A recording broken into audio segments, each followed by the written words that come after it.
आपण bike taxi हा एक अत्यंत महत्त्वाचा विषय आहे ज्याच्याकडे किमान हात घालणं आवश्यक आहे. रिक्षा आणि टॅक्स्या ह्या बऱ्याच ठिकाणी मिळत नाहीत, त्यामुळेच कुठेतरी हे बाईक टॅक्सी प्रकरण उदयास आलेलं आहे. ह्याच्याकडे तुम्ही कसं बघता?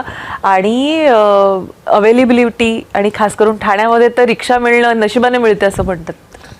ठाण्यामध्ये काय आणि कुठल्याही रेल्वे स्टेशनच्या बाहेर ही संकल्पना अतिशय चांगली आहे. याचं कारण असं आहे की सर्वसामान्य प्रवासी 3 जण असतील, 2 जण असतील किंवा 4 जण असेल तर एक तर तो ऑटोतनं प्रवास करतो किंवा टॅक्सीतनं प्रवास करतो. पण एकटा प्रवासी असेल तर त्याला 3 प्रवाशांचंच भाडं भरावं लागतं किंवा 4 प्रवाशांचं भाडं भरावं लागतं. अशा वेळेस आम्ही निर्णय घेतला की गोव्यासारख्या काही राज्यांमध्ये बाईक टॅक्सी फार प्रभावीपणे चालवली जाते आणि म्हणून आम्ही निर्णय घेतला. मंत्रिमंडळाच्या मान्यतेने आम्ही असं ठरवलं की तरुणांना प्रोत्साहन मिळेल, रोजगार वाढेल. रोजगार वाढल्यानं बऱ्याच प्रमाणामध्ये जी मुलं आहेत ती कॉलेजची मुलंसुद्धा बाईक टॅक्सी घेतील आणि त्याचा वापर करतील. त्यामुळे आरामात ते सुद्धा 200-400-500 रुपये दिवसाला कमवू शकतील, जास्त पण कमवू शकतील.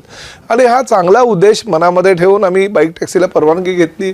ॲग्रिगेटर पॉलिसीमध्ये बाईक टॅक्सीची नोंद आम्ही करून घेतली आणि प्रवाशांच्या सुरक्षिततेच्या दृष्टीनं 2 प्रवाशांमध्ये थोडंसं पार्टिशन असावं, हेल्मेट कंपल्सरी किंवा इतर काही ज्या सुरक्षिततेच्या दृष्टिकोनातून निर्णय आम्ही घेतले.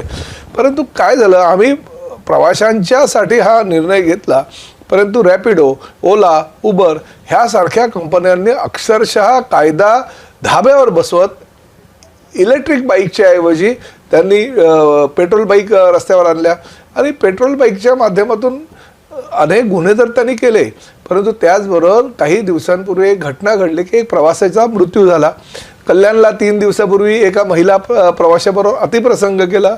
मग मात्र आम्ही ठरवलं, मीच ठरवलं की नाही, आता यांना कुठेही अभय द्यायचं नाही. नाहीतरी काय, कुठे काय झालं की रॅपिडोनं हे असं केलं, ओलाने असं केलं, उबेरने असं केलं, हे ऐकण्यापेक्षा काहीतरी कृती करायला पाहिजे. आजच सकाळी 10:30 वाजता त्याची बैठक झाली आणि बैठकीमध्ये असा निर्णय घेतला, म्हणजे गुन्हे तर आम्ही त्यांच्यावर दाखल केले, म्हणजे 36 गुन्हे.